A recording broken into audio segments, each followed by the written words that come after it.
Welcome to the Slop Temple. We pray this video helps. You start by preparing the device.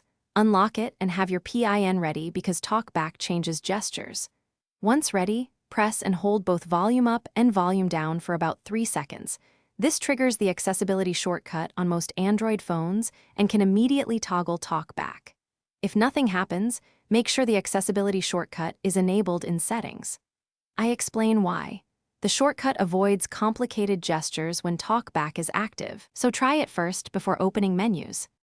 If the shortcut didn't work, you must use Talkback-aware gestures to navigate settings.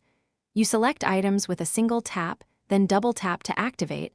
Also use 2 fingers to scroll. Once in settings, go to Accessibility, find Talkback, tap once to focus the toggle, and then double tap to switch it off.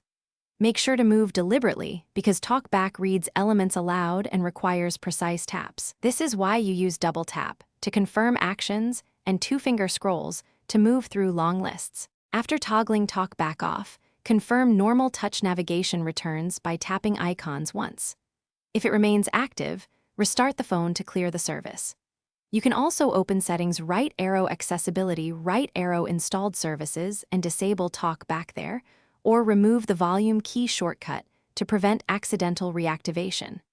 If you still struggle, connect an external USB/Bluetooth keyboard or ask someone to help. Keyboards let you navigate with arrows and enter, which bypasses touch gesture confusion and quickly fixes persistent accessibility issues.